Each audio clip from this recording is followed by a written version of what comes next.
Anael, se for possível, explica para seus seguidores o cristianismo como chave espiritual humana.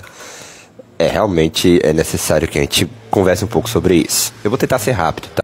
Primeiramente, eu parto do pressuposto, assim como Schelling, que a história das religiões é a história do progresso do espírito humano, tá? Então, em termos gerais, esse é o primeiro ponto. Presta atenção.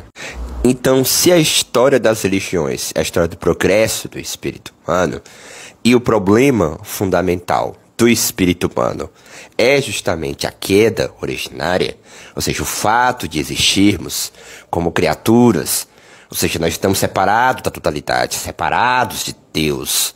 Por isso que religião, a religação com Deus.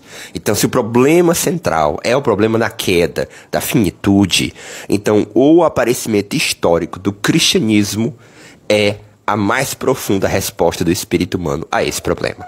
Por que ele seria a resposta mais profunda a essa questão? Porque a figura do Cristo é a figura do Deus que passa do plano da essência para o plano da existência. Deus submerge no humano e faz renascer no humano o seu espírito, ou seja, o caminho até Deus.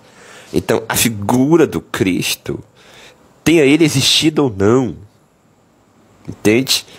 É uma chave espiritual da própria humanidade. Quando eu falo espiritual, eu não estou falando necessariamente mística, mas eu estou falando espiritual como a resposta do espírito humano. Aqui espírito está também no seu sentido filosófico.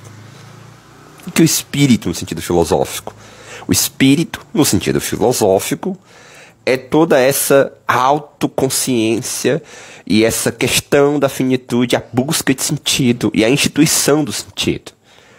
Né? Então, a autoconsciência. O Schelling, por exemplo, que é meu autor predileto, dizia, né?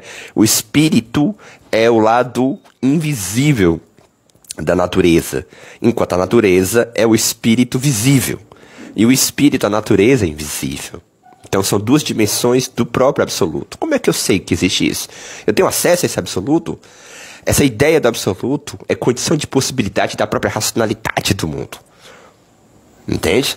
Então, a partir do sucesso das ciências, Schelling, com a sua filosofia da natureza, vai pensar, bom, mas o que a razão exige para que o mundo e para que o sucesso da ciência possa ser explicado? O que esses mecanismos racionais apontam? Apontam para a ideia de um absoluto, que é a condição originária entre a natureza e o espírito, e que nós acessamos esse absoluto através de uma intuição intelectual. Entende? Porque esse absoluto, para se fazer visível enquanto ideia, nós temos que ter ele dentro da gente.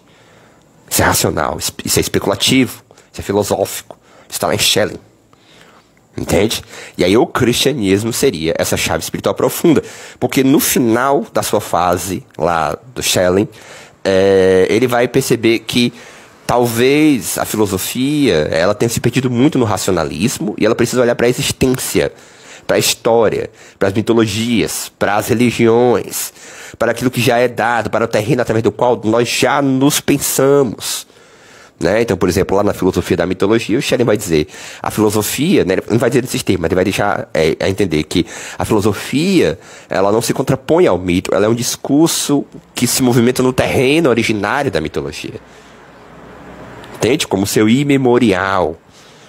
Entende? Eu gosto de dizer, por exemplo, que a mitologia é como se fosse o inconsciente da história. Mas enfim, eu não quero que esse vídeo fique longo.